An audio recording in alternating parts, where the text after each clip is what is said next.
It was supposed to be a fresh start. A quiet, peaceful life in the small, forgotten town of Grey Hollow. After years of the endless noise and chaos of city life, I thought moving to an old Victorian cottage on the outskirts of town would be exactly what I needed. Peaceful, serene, a place where I could finally focus on my writing. But the moment I stepped through the door, something didn't feel right. The house was old, that much was clear. The floors creaked with every step I took, and the walls seemed to groan under the weight of the years. But there was something more, something unspoken. I couldn't put my finger on it at first, so I pushed it aside. After all, old houses have their quirks. I spent the first few days unpacking, setting up my writing nook by a window that overlooked a patch of dense woods. It seemed perfect. Quiet, peaceful. But the nights were different. At first, it was subtle, faint scratching sounds coming from behind the walls. The house creaked a lot, so I didn't think much of it. But the scratching didn't stop.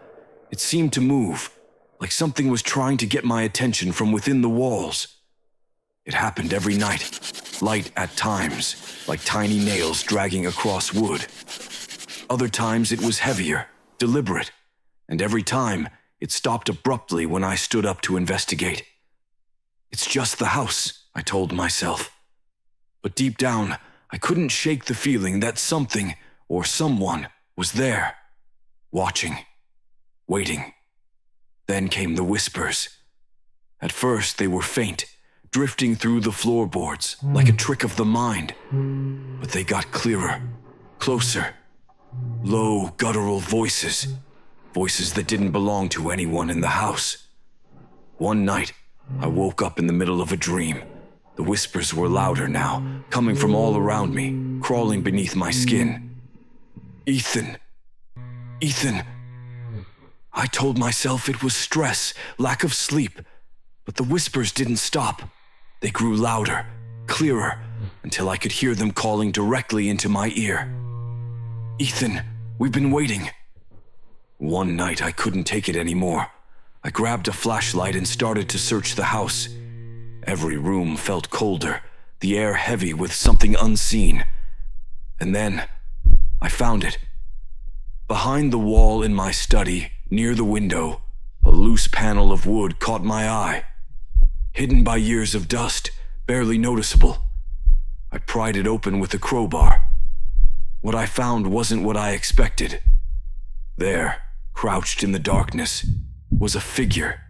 It wasn't human, not in the way we think of humans.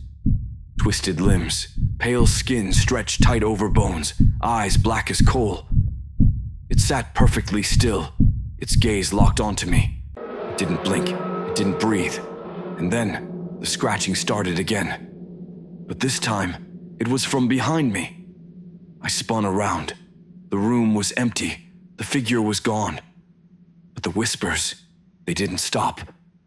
You shouldn't have come here, Ethan. I ran. I fled the house, leaving everything behind. My writing, my belongings, everything. But even now, years later, I can't escape it. Sometimes I'll hear that scratching again, faint at first, then louder, more frantic. And sometimes I hear the whispers calling my name. Ethan, you can't escape.